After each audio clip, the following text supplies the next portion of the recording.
म चाहिँ अमेरिका गएँ र किन अमेरिका गएँ, किन शिक्षकको काम छोडेर अमेरिका गएँ भन्ने कुरा पनि यहाँ लेखेको छु।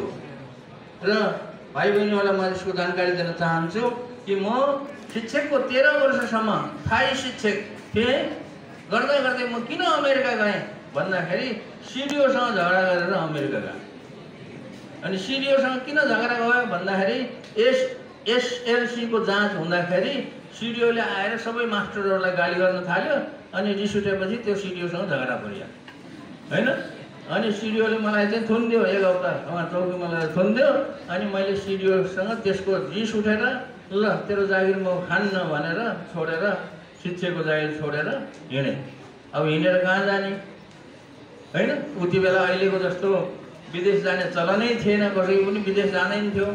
अब कहाँ जाने भनेर काठमाडौँमा गएर भौतारिँदै बसेँ। भौतारिँदै बस्दाखेरि झन्डै 1-1.5 वर्षसम्म भौतारिँदै बस्दाखेरि अमेरिकातिर पुगेछ है। अनि अमेरिकातिर गएर पढ्यो। त्यो कथाहरू यहाँ छ है, एकदम इन्ट्रेस्टिङ कथाहरू पनि छ। जिन्दगीमा अनेकौँ किसिमका मोडहरू आउँछ भाइ बहिनीहरू, अनेकौँ किसिमका मोडहरू आउँछ। मोड आउँदाखेरि अगाडि नै बढ्नुपर्छ। जिन्दगीमा कुनै किसिमको मोड आयो, कुनै किसिमको समस्या आयो भनेर हामीहरू के गर्छौँ भने पछि हट्ने हाम्रो बानी हुन्छ धेरैको। अनि त्यही अल्मलिएर बस्ने बानी हुन्छ क्या।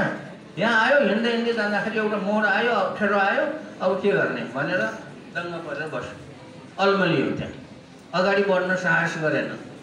त्यस कारणले मैले यो किताबमा मैले मेरो जीवनमा आइपरेको 8वटा मोडहरू अचानक आइपुगेको, सोच्दै नसोचेको 8वटा मोडहरूको बारेमा मैले लेखेको छु।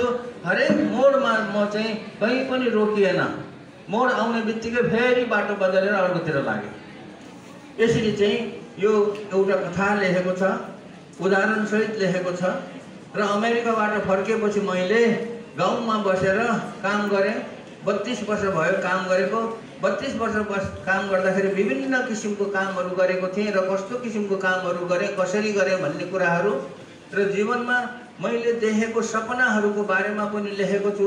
कस्तो कस्तो सपना देखेँ, किनभने भाइ बहिनीहरूले पनि सपना त देखेकै छ, अहिले अस्ति नै देखिसकेको छ। यसो गराउनु गर्ने उसो गर्ने भनेर सपना देखेको छ। सपना देख्नु राम्रो कुरा हो, तर सपना चाहिँ सानो सानो देख्ने होइन, अलि ठुलो सपना देख्ने। अनि त्यो ठुलो सपनालाई पुरा गर्नको लागि ठुलै प्रयास गर्ने भन्ने कुरा एउटा उदाहरण चाहिँ मैले यहाँ दिएको छु। तर आफूले देखेको सपनाहरू पुरा हुँदैनन्, सबै सपनाहरू पुरा हुँदैनन्। कोही सपनाहरू सफल हुन्छन्, अधिकांश सपनाहरू पुरा हुँदैनन्। त्यो सबै कुराहरू मैले यसमा लेखेको छु। सफल भएका कुराहरू पनि यसमा लेखेको छु, असफल भएका कुरा पनि लेखेको छु।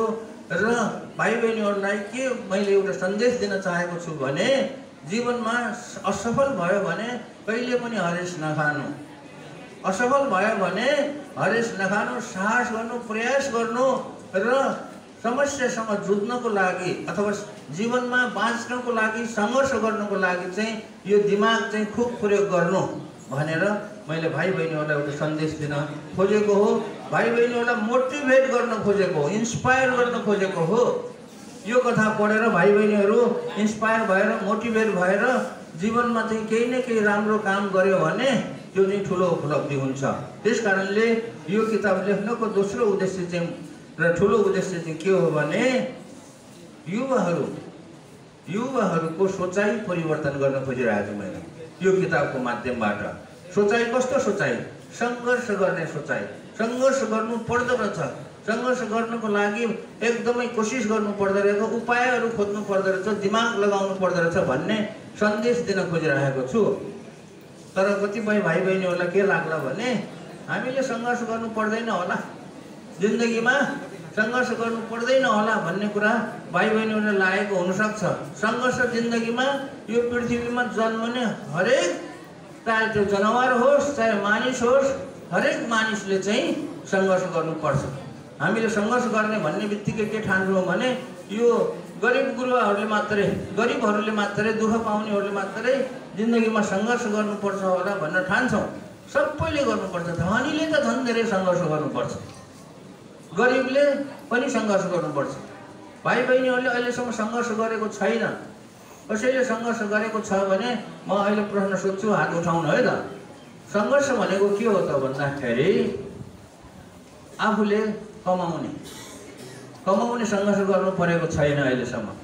कसैले यो पछाडिको हलमा यो बसेको कोही भाइ बहिनीहरूले आफैले काम गरेर 500 रुपियाँ कमाएको को छ हात उठाउनुहोस्।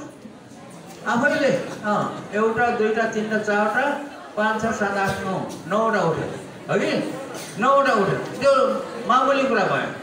आफैले काम गरेर 200-400 रुपियाँ 400-500 रुपियाँ कमाउने विद्यार्थी जीवनमा सबैलाई पर्दैन, अधिकांशलाई पर्दैन, कोहीलाई